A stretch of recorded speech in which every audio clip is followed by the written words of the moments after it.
അപസ്മാരം, എപ്പിലെപ്സി. പണ്ട് കാലങ്ങളിൽ ഈ എപ്പിലെപ്സി അല്ലെ അപസ്മാര രോഗികളെ ബാധ കയറിയതാണ്, ബാധാദോഷമാണ്, അത് ഒഴിപ്പിക്കേണ്ടതുണ്ട്. അല്ലെങ്കിൽ അപസ്മാരം പിടിപെടുന്ന അവസ്ഥയ്ക്ക് അവരിൽ ഇരുമ്പ് നിർമ്മിതമായിട്ടുള്ള ചാവി കയ്യിൽ പിടിപ്പിക്കുക, അങ്ങനെ ഒത്തിരി വളരെ പ്രാകൃതമായിട്ടുള്ള അന്ധവിശ്വാസങ്ങളും ഉണ്ടായിരുന്ന ഒരു കാലഘട്ടം.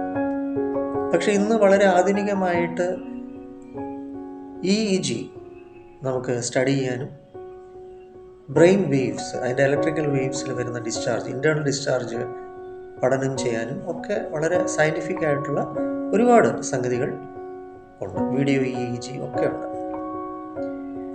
എന്തായാലും അത്തരം അപസ്മാരം അല്ലെങ്കിൽ അപസ്മാരം ലക്ഷണം ഉള്ളവർക്കും നമുക്കിവിടെ സൈക്കോളജി ഡിപ്പാർട്ട്മെൻറ്റ്, മെഡിട്രയിൽ നമ്മുടെ സൈക്കോളജി ഡിപ്പാർട്ട്മെൻറ്റിൽ തീർച്ചയായിട്ടും അപസ്മാര രോഗികൾക്ക് പ്രത്യേകമായിട്ടുള്ള ചില റിലാക്സേഷൻ ടെക്നിക്സ്, ചില മോഡാലിറ്റി സിസ്റ്റംസ് ഉണ്ട്.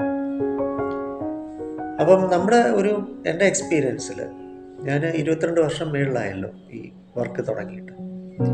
എൻ്റെ എക്സ്പീരിയൻസിൽ ചിലരിൽ ഈ ഒരു സെൻസ് ഓഫ് പെർസിക്യൂഷൻ, താൻ ആക്രമിക്കപ്പെടാം അല്ലെങ്കിൽ തൻ്റെ അടുത്ത ബന്ധത്തിലുള്ള ആരെങ്കിലും ആക്രമിക്കപ്പെടാം എന്ന ചില കാരണങ്ങൾ ഉള്ളിൽ കിടന്നിട്ടും ഇത്തരം ചില അവസ്ഥകൾ ഉണ്ടാകുന്നതായിട്ട് കണ്ടിട്ടുണ്ട്. എന്തായാലും ചെറിയ കുട്ടികൾ മുതൽ 5 വയസ്സ് മുതൽ നമുക്ക് നോക്കാൻ പറ്റും. അത്തരം അപസ്മാര രോഗികളായിട്ടുള്ള അത്തരം അസുഖങ്ങൾ അനുഭവിക്കുന്നവർക്ക് നമുക്ക് റിലാക്സേഷൻ ടെക്നിക്സിന് ഒരുപാട് ഗുണം ചെയ്യും. വരിക, എന്നെ പേഴ്സണലി വേണമെങ്കിൽ വിളിക്കുക 9605743596. നമുക്ക് സ്വന്തമായിട്ടും സെൻ്റർ ഉണ്ട്, NP സ്കൂൾ ഓഫ് തോട്ട്സ്. അവിടെ വേണമെങ്കിൽ വരാം. 33